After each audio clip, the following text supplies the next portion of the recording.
Lucas capítulo 11.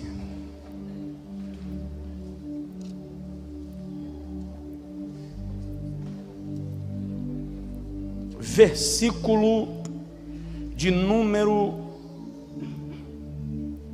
15.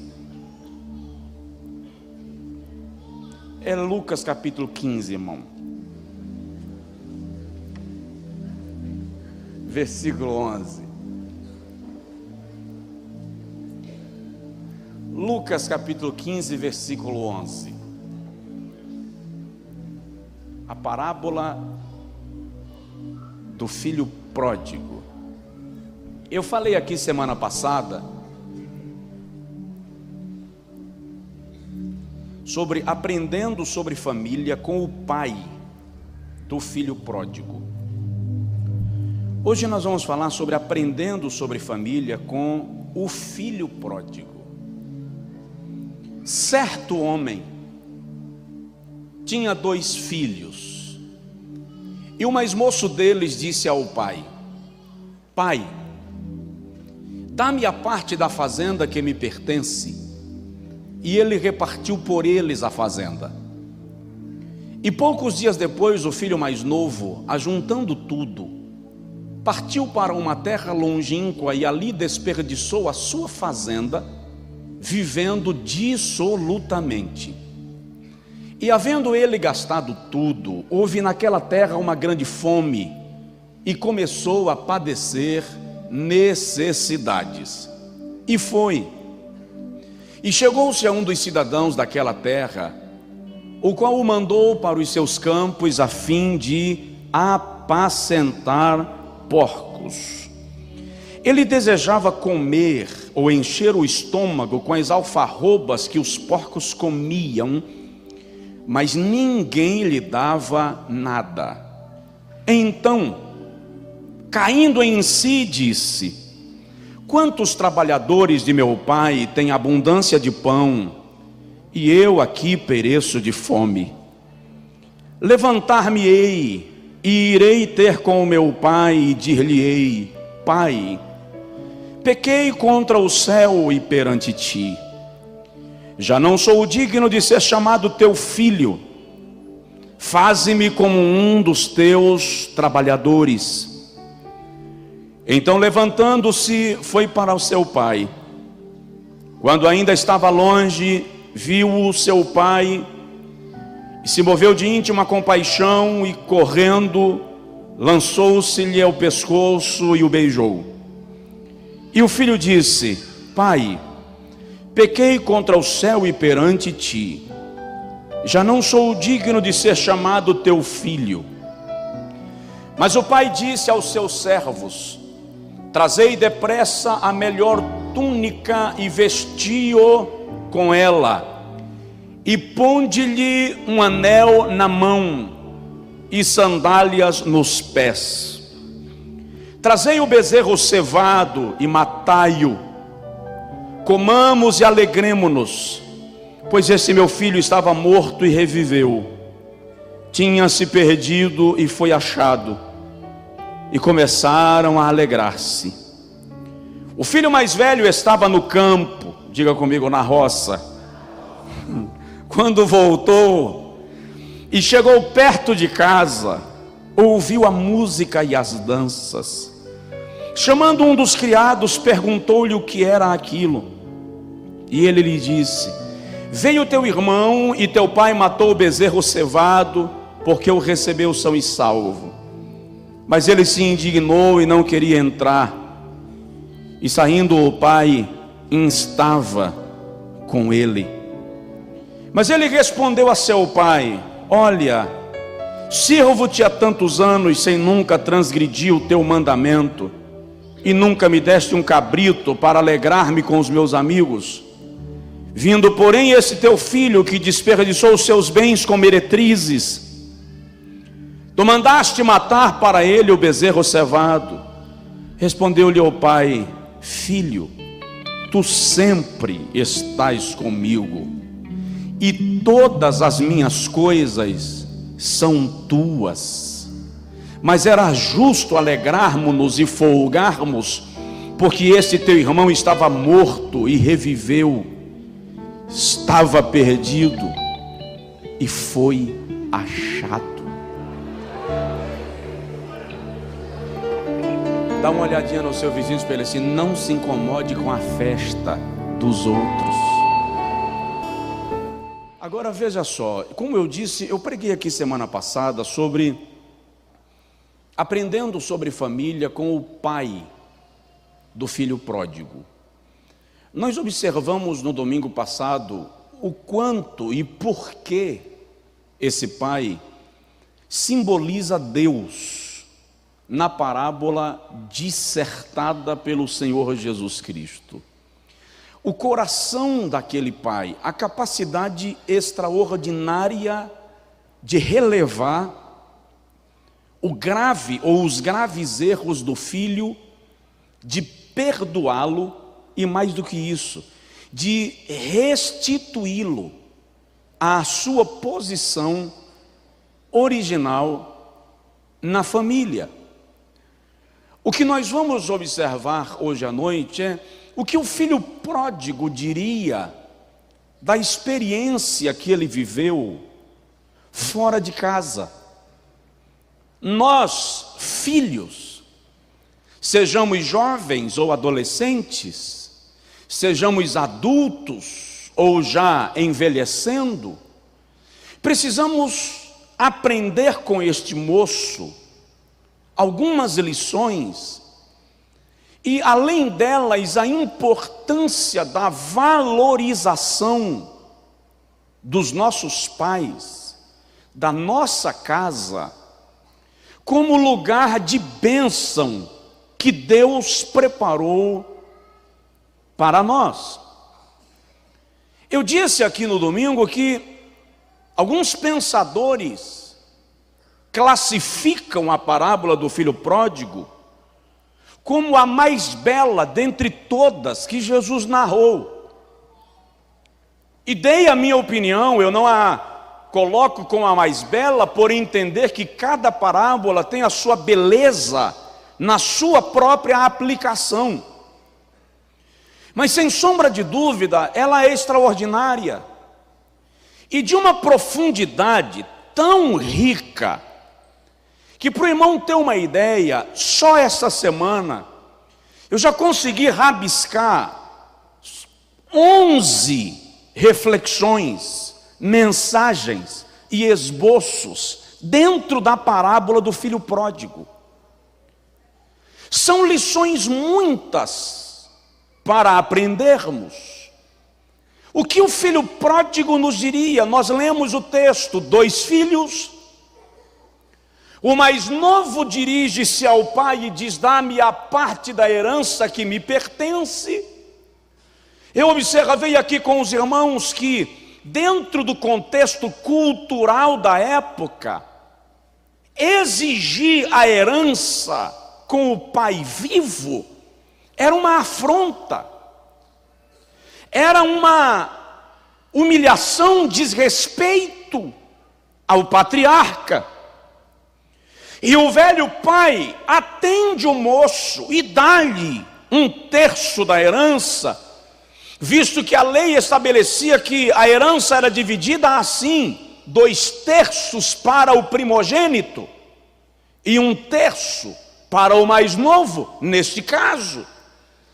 E a Bíblia diz que ele, ajuntando tudo, partiu para uma terra longínqua. Na cabeça de um judeu, sobretudo naqueles dias, terra longínqua significa longe da linhagem de Israel, fora do ambiente de convívio da descendência de Abraão.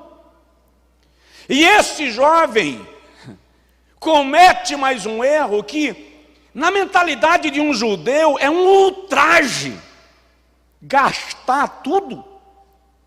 Eu disse aqui, judeu não gasta, judeu ganha. É cultural. Eles trabalham com a visão de ganho.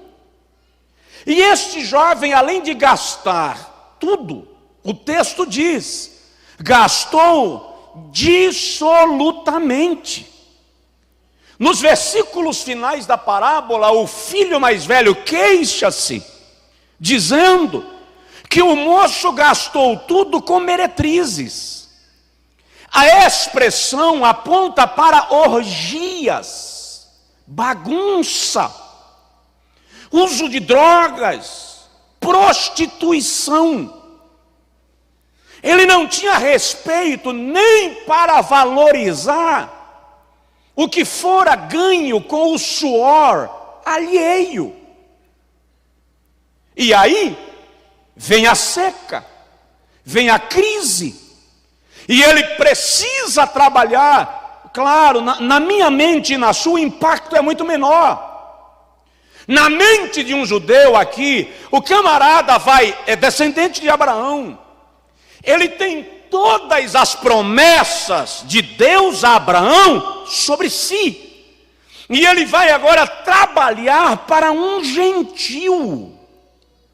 Pior, apacentando porcos.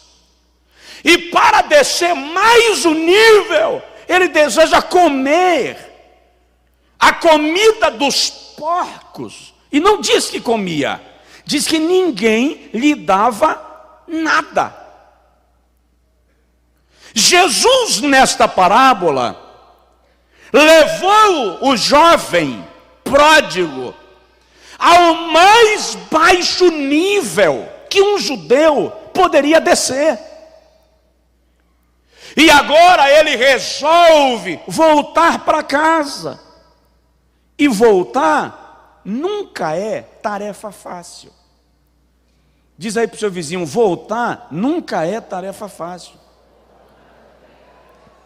Não quando você saiu errado. Quais são as lições, filhos e filhas, que este moço nos ensina na parábola? Primeiro, ele nos ensina que às vezes adiar, não é odiar, é adiar é melhor. Adiar, às vezes, é preciso. Provoca seu vizinho e diz para ele assim: não tenha pressa. O que esse moço nos ensina é que tempo de crise não é o momento para se tomar decisões. Não se toma decisões na crise. Não se toma decisões com o sangue quente. Qualquer que seja a decisão, se ela é importante, se ela é relevante, espere as coisas se acomodarem.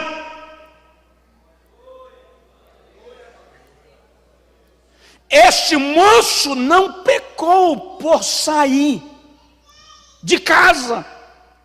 Ele pecou por sair fora da hora. E nós, filhos, normalmente achamos que os nossos pais são lentos, que a visão deles é ultrapassada, que eles pensam assim porque eles são de outra época. Detalhe, eu já pensei isso do meu pai, o meu pensa isso de mim, você pensa isso do seu pai e já pensou isso da sua mãe. É parte das fases da nossa vida e do nosso amadurecimento. Mas Salomão diz em Eclesiastes capítulo 3, versículo 1, que há um tempo determinado para cada propósito debaixo do céu. Também é Salomão quem diz em Provérbios 19, que aquele que se apressa com os pés, erra o caminho. Querido, andar perdido é terrível. Eu me perdi uma vez, saindo da Alemanha, indo para a Bélgica, de carro, numa temperatura de 20 a 30 graus negativos, a depender do lugar, num carro que o limpador do para-brisa quebrou, e o farol só estava funcionando um, e eu não falo alemão. Pastor que estava comigo fala francês, mas por incrível que pareça, nós não encontramos um santo que falasse francês no percurso. Meu inglês teve que aparecer na hora, nem que fosse por revelação, dom de línguas. Foi um desafio conseguirmos nos achar.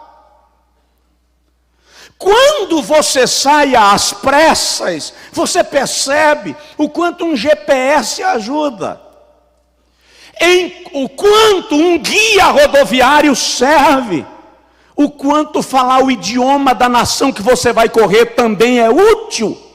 Não se apresse. Diz para o seu vizinho de novo: não se apresse.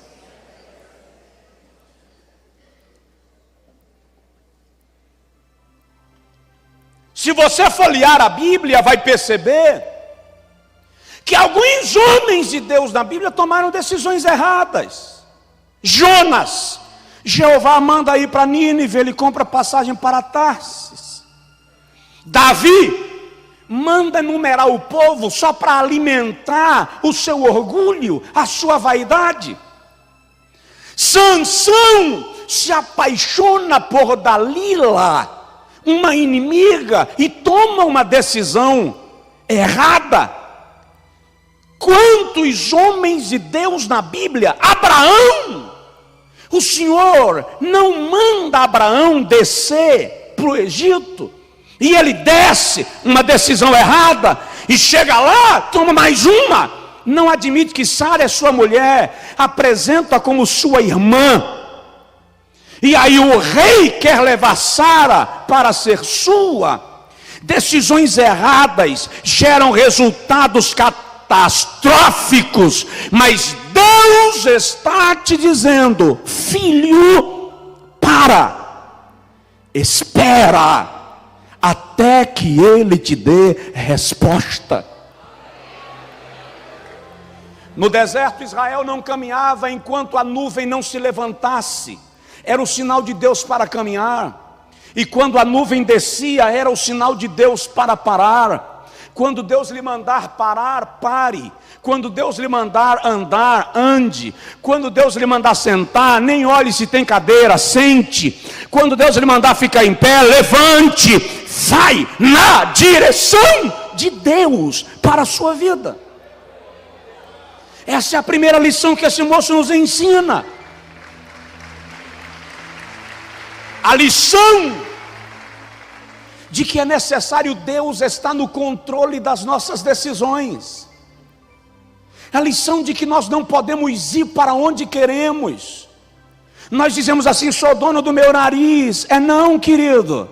Você tem dono, mais que isso, você tem Senhor.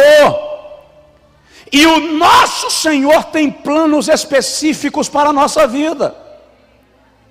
O filho pródigo nos ensina que às vezes é necessário ponderar a questão. E eu lhe digo, ore um pouco mais. Uma noite de oração pode representar o resto da sua vida. Diz aí para o seu vizinho: uma noite de oração pode representar o resto da sua vida. O filho pródigo nos ensina que buscar conselhos nunca é demais, que parar para ouvir conselhos pode ser a sua salvação.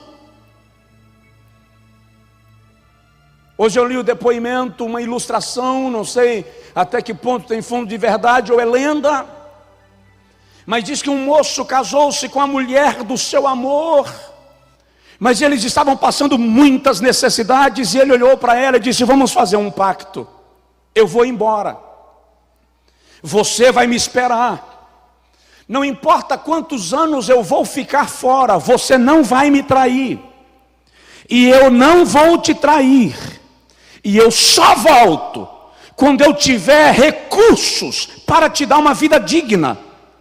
E eles concordaram, e ele foi embora. E chegando numa terra longínqua, ele pediu emprego a um fazendeiro, e o fazendeiro lhe contratou, e ele disse: mas eu só trabalho com o senhor com uma condição. Qual? Eu não quero receber o meu salário, eu só quero a minha comida. Todo o meu salário o senhor vai depositar, vai acumular. Quando eu lhe disser que quero ir embora, o senhor vai me entregar um montante para eu levar para a minha mulher e para a minha casa. O patrão concordou. E aquele moço trabalhou 20 anos sem receber salário. 20 anos depois ele chegou para o patrão e disse: agora eu vou embora, encontrar a minha mulher, e gostaria que o senhor me desse o meu salário. E o patrão trouxe o montante do dinheiro e disse: aqui está o seu salário, eu acordei com você e vou cumprir minha palavra, mas vou lhe fazer uma proposta. Posso te dar o teu salário e você ir embora, ou posso te dar 3 conselhos, não te dou o dinheiro e você vai embora com os conselhos. Dorme esta noite e pensa: se você quiser os conselhos, eu não te dou dinheiro, se você quiser o dinheiro, eu não te dou os conselhos. O jovem no outro dia cedo chegou para o patrão e disse: me dê os conselhos. E o patrão disse para ele: primeiro conselho, nunca tome atalhos na sua vida, eles podem ser perigosos. Segundo, nunca seja curioso acerca das coisas alheias, elas podem lhe matar. Terceiro, nunca tome uma decisão às pressas, espere o seu coração acalmar. O jovem recebeu os conselhos e na hora de sair, o patrão lhe deu 2 pães e disse: você come na viagem, o outro você leva para comer com a tua amada que te espera há 20 anos. E o rapaz vai embora com os 2 pães. Lá no meio do caminho, alguém chegou para ele e perguntou: onde você vai? Ele falou o destino. A pessoa disse: é muito longe por esse caminho, tem um desvio por aqui, que você reduz a viagem em 2 dias. Ele tomou o desvio e foi pelo atalho. No meio do atalho ele parou, lembrou dos conselhos, voltou para a origem e continuou pelo caminho original. Lá na frente, ele foi informado que naquele atalho haviam bandidos que faziam armadilhas para pegar viajantes e saqueá-los.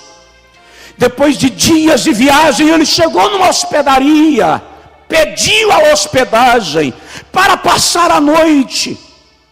No meio da madrugada ele ouviu gritos do lado de fora, levantou apavorado, coração acelerado, correu à porta para ver o que era. Quando estava abrindo a porta, lembrou do segundo conselho: não seja curioso acerca das coisas alheias. Voltou, deitou e dormiu.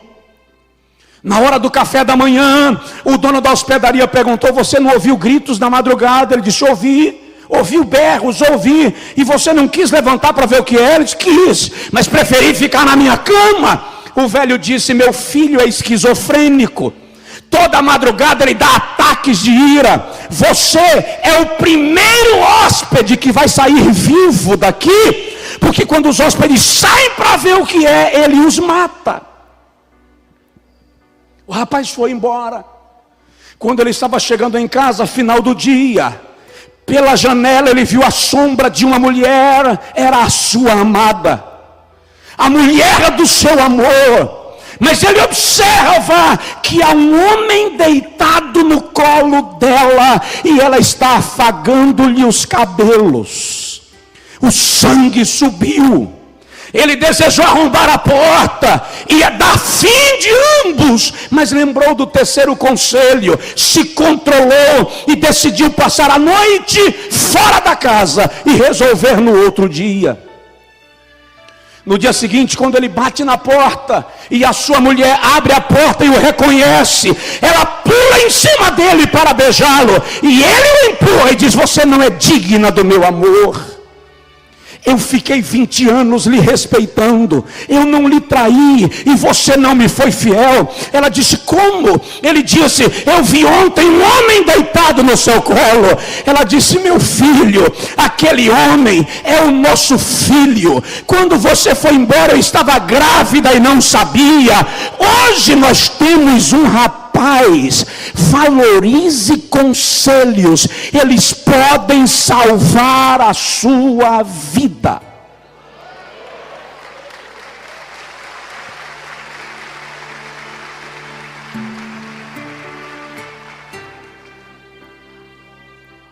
Essa é a lição que o filho pródigo nos ensina. Às vezes, esperar é melhor. Dá um toque no seu vizinho e diz para ele: esperar pode ser melhor. Já vou terminar. A segunda lição que o filho pródigo nos ensina. A primeira é que adiar às vezes é melhor. A segunda, não adianta fazer a coisa certa da forma errada. É certo, mas o método é errado.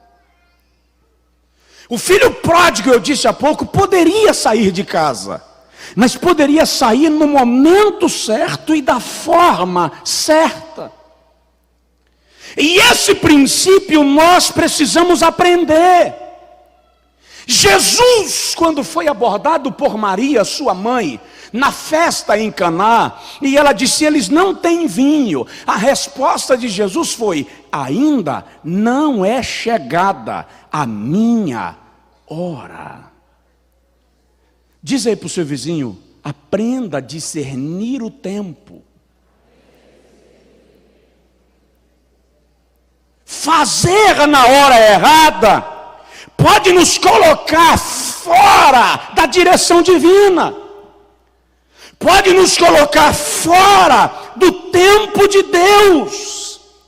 Aquele jovem, além de sair na forma errada, saiu de sair na hora errada, saiu da forma errada, saiu soberbo. E normalmente a soberba costuma nos humilhar. É paradoxal. É contraditório, mas diz para o seu vizinho: toda soberba é humilhante. Não há soberbo que cedo ou tarde não tenha que se deparar com a humilhação. A Bíblia diz que a altivez de espírito precede a queda. Em Provérbios 6, versículo 7, a Bíblia diz que há 6 coisas que Deus abomina e 7 que Ele odeia. E o texto diz, entre as 7 coisas, olhos altivos. Saiu da forma errada. É preciso você aprender, antes de sair, a valorizar a sua família. Valorize os seus pais. Eu já falei aqui de uns filhos que só a benignidade de Deus. A mãe lava a roupa, trabalha feito uma doida de 6 às 6. É professor enfrentando alunos bravos na sala de aula. Não sei, é corretora, é advogada, é médica, mas bate um patente maluco para colocar o indivíduo na escola. Ele não faz nada, só estuda, tá? Estuda, faz o colegial, faz o ensino médio, vai para o pré-vestibular, que não é barato, passa no vestibular, vai para a universidade, que ainda que seja pública, é caro manter lá, aí termina uma graduação, vai para um mestrado, faz um doutorado, pai banca. Doutorado na China, doutorado na França, nos Estados Unidos, no Canadá, sei lá onde, USP, Unicamp. Doutor, agora tem vergonha de apresentar pai, porque pai fala errado. Tem vergonha de sair com mãe para um restaurante, porque mãe não sabe se arrumar direito. Ô, dito cujo, quem não aprende dos pais, aprende da vida. E a vida bate sem pena.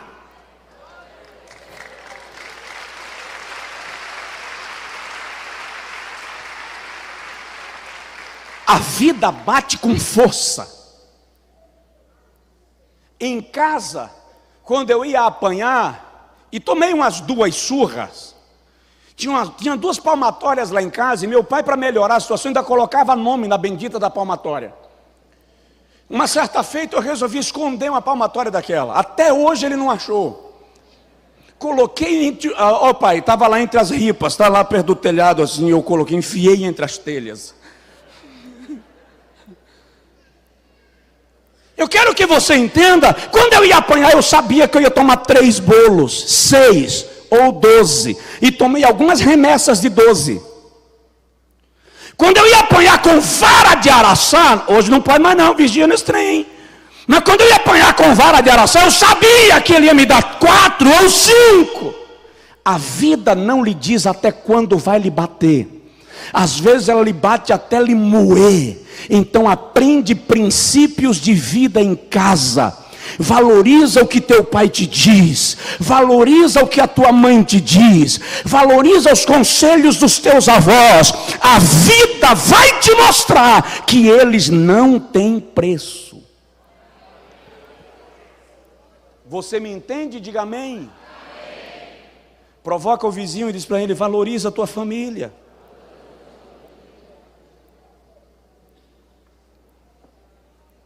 Vou terminar dizendo que outra lição que esse moço nos ensina: existe caminho de volta. Diz aí para a pessoa do seu lado: existe o caminho de volta. Na vida, os caminhos têm volta, mas a volta nunca é simples, mas é possível. Esse moço pondera as coisas. A expressão bíblica é caindo em si. Se conscientiza do erro que cometeu. E entende que havia tempo para voltar. Que nunca é tarde para retroceder. Mas a volta nos ensina algumas lições. A primeira é que o caminho de volta é de aprendizagem. Na volta você vem pontuando os lugares onde errou. Na volta você vem considerando como saiu e como voltar. Ele saiu soberbo, volta cabisbaixo. Ele saiu levando tudo, volta trazendo nada. Ele saiu deixando um ferido, agora volta para ser curado. A volta é um caminho de aprendizagem. Deus está te dando a oportunidade de retroceder. A lição que esse moço nos ensina é que a volta é um caminho de reconhecimento. Admitir a soberba e aceitar o erro é a oportunidade de alcançar a misericórdia. Eu li de um pai fazendeiro cristão muito rico da Inglaterra, nos anos áureos da Inglaterra, e o seu médico lhe disse que ele estava com um câncer em estado terminal. E o testemunho diz que aquele fazendeiro só tinha um filho, e o seu filho era viciado em jogos de azar. Estourava toda a sua parte nos jogos. E o pai, naquele dia que recebeu o diagnóstico médico, chamou o moço e disse para ele: eu quero te levar numa casa que eu comprei fora de Londres, um palácio. E o pai levou o único filho para conhecer o grande palácio, mobiliado, itens de ouro e prata. Chegaram na suíte principal do palácio, e na suíte tinha uma forca pendurada e um banquinho embaixo. E o pai olhou para o filho e entregou o diagnóstico médico e disse: teu pai vai morrer. O médico me deu 3 meses de vida, e eu sei que quando eu morrer, você vai gastar todo o teu dinheiro com jogos e prostitutas. E quando você gastar tudo, os teus amigos vão te abandonar. E você vai querer morrer. Eu quero te pedir só uma coisa. Quando você pensar em morrer, promete para mim que você não vai fazer nenhuma besteira. Se você decidir cometer suicídio, você vai se enforcar nesta forca que eu preparei para você. Um pai. O filho olhou e disse: você está doido? Porque você está com câncer, pensa que eu vou querer morrer? Bateu a porta e foi embora. O velho morreu. E como predito, o filho saiu gastando tudo na jogatina e na bagunça. Até que o contador da família o chamou e disse: você quebrou. Já vendi fazendas, já vendi as propriedades do interior, já vendi o palácio que estava em Londres. Só resta o último palácio que teu pai comprou na hora da morte, fora de Londres. Acabou. Quando a notícia da falência do jovem surgiu, os amigos desapareceram. Porque é muito fácil ter amigo na bonança. Amigos são postos à prova na tempestade. O jovem desesperado quis suicidar-se, e na sua revolta ele lembrou do que o pai disse. E ele foi chorar no velho palácio: meu pai, meu pai, meu pai, bem que o Senhor me disse. E o jovem angustiado sobe para a suíte principal, sobe no banquinho, coloca a forca no pescoço. Vou cumprir pelo menos o último desejo do meu velho. Ele respira e chuta o banco e pendura na forca, mas o forro caiu. Quando o forro caiu, ele caiu ao chão sem graça, envergonhado. E de cima do forro começaram a cair algumas barras de ouro. O velho transformou todo o seu tesouro em ouro em barras. E em cada peça ele mandou gravar uma frase: ainda há tempo de recomeçar. Ainda há tempo de recomeçar. Fica de pé, por favor. Ainda há tempo. Diz aí para o seu vizinho: ainda há tempo. O caminho de volta é o caminho da humilhação do orgulho. O caminho de volta é o caminho que você humilha o seu orgulho.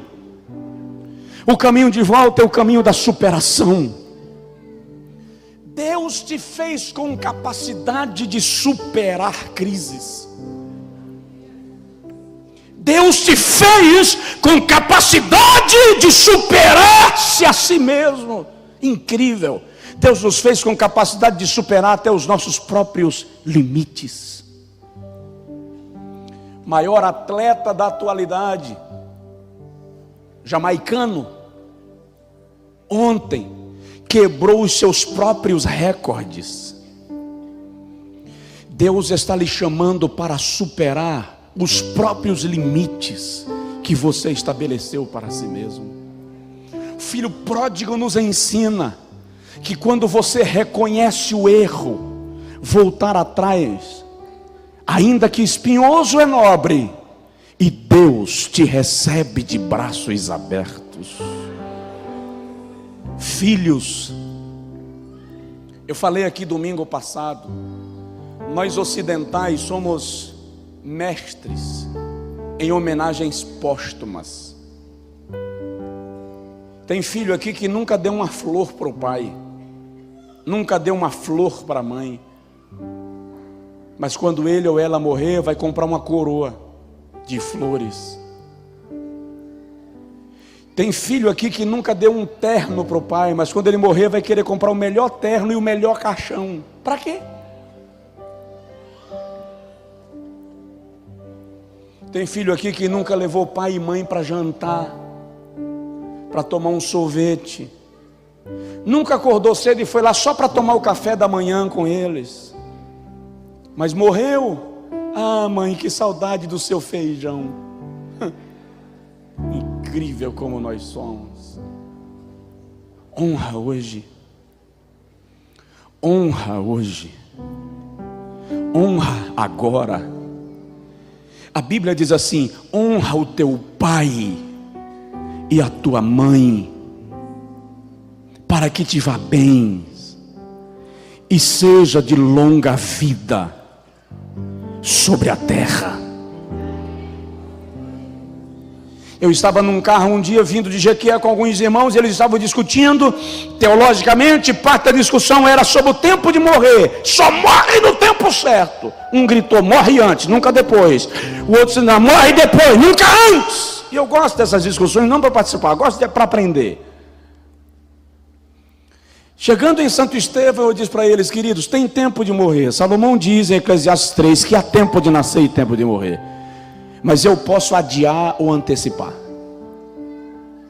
Eclesiastes 7 diz assim: não sejas demasiadamente imprudente, para que não morras antes do tempo.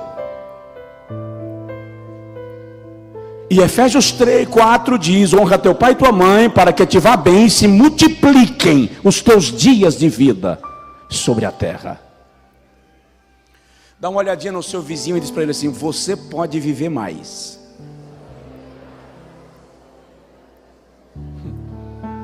Você pode viver mais. Honra teu pai e a tua mãe. Vamos aprender a honrar as pessoas enquanto elas vivem. Nós lotamos funerais para honrar aquele que morreu, e às vezes nem lembramos do aniversário enquanto ele está vivo. Nós levamos flores no dia do aniversário da morte, e não levamos o bolo no dia do aniversário da vida. Homenagens póstumas. Diga comigo: Jesus, eu quero honrar os meus queridos agora. Aleluia.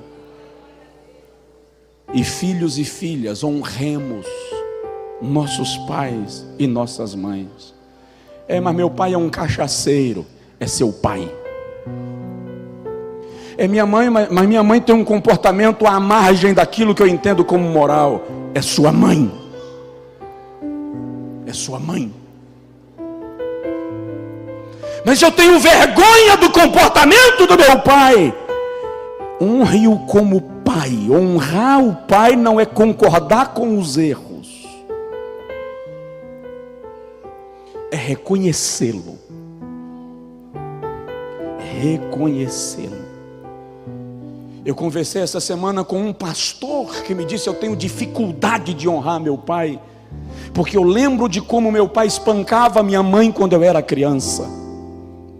Eu disse para ele: a despeito do comportamento dele quando você era criança, ele é seu pai.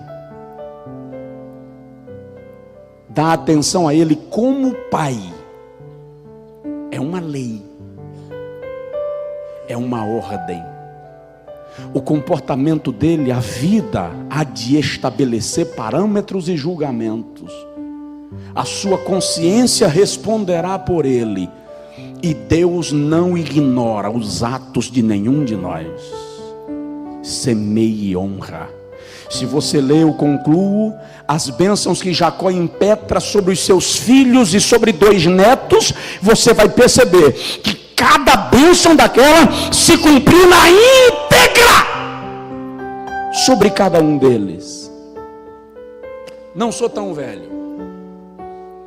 Mas dizem que antigamente os filhos encontravam os pais, ajoelhavam e diziam: louvado seja o nosso Senhor Jesus Cristo, a bênção, Pai. E o pai respondia: para sempre seja louvado, Deus te abençoe. Eu já estou mais para cá. Eu sou de uma época que você fica em pé mesmo e diz: a bênção, Pai. E ele me dá um beijo e eu dou um beijo nele. A bênção, mãe. Ela me beija e eu lhe beijo. E eles dizem: Deus te abençoe. Não importa quantas vezes eu encontre o meu pai ou a minha mãe durante o dia, eu vou pedir a bênção, eles vão me abençoar, vão me beijar e serão beijados. Essa é uma prática comum na minha casa. Com os meus avós também. Mas a geração agora: bom dia, pai. Bom dia, mãe. E aí, véia?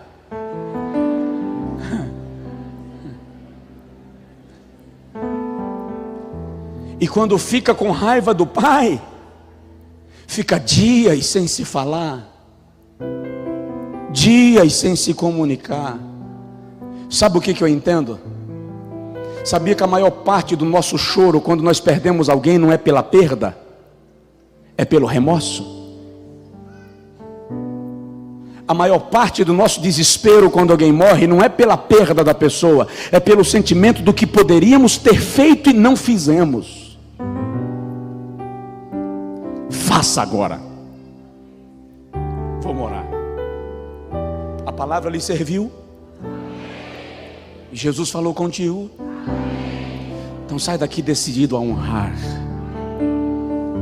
Ore comigo agora. Senhor, em nome de Jesus, nós aprendemos que precisamos honrar os nossos pais. Nós aprendemos que tomar decisões erradas nos trarão prejuízos. Mas aprendemos que voltar é possível quando voltamos para os braços do Pai. Porque o Senhor está de braços abertos para nos receber e para nos restaurar e para nos ajudar em vitória. Eu te rogo agora, Senhor, trabalha na mente de cada filho e filha, de cada neto e neta aqui presente. Trabalha na mente dos pais e das mães aqui presentes.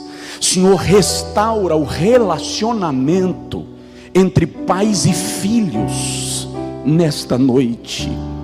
Restaura, Senhor, a comunicação entre pais e filhos nesta noite. Tem filho aqui, Senhor, que há tempo não se comunica com o pai ou com a mãe. Rompe esta barreira agora, em nome de Jesus. Tem mãe, tem pai aqui, Senhor, que deserdou, para mim morreu. Isso em relação ao filho ou à filha. Quebra isso nesta noite, para a glória do teu nome, Jesus. Nós te pedimos. Ore pela pessoa do seu lado rapidinho. Interceda pela pessoa do seu lado rapidinho. Só diz assim: Senhor, socorre o relacionamento desta pessoa com a sua família, com a sua casa. Apara as arestas. Trabalha lá. Em nome de Jesus. Em nome de Jesus. Em nome de Jesus.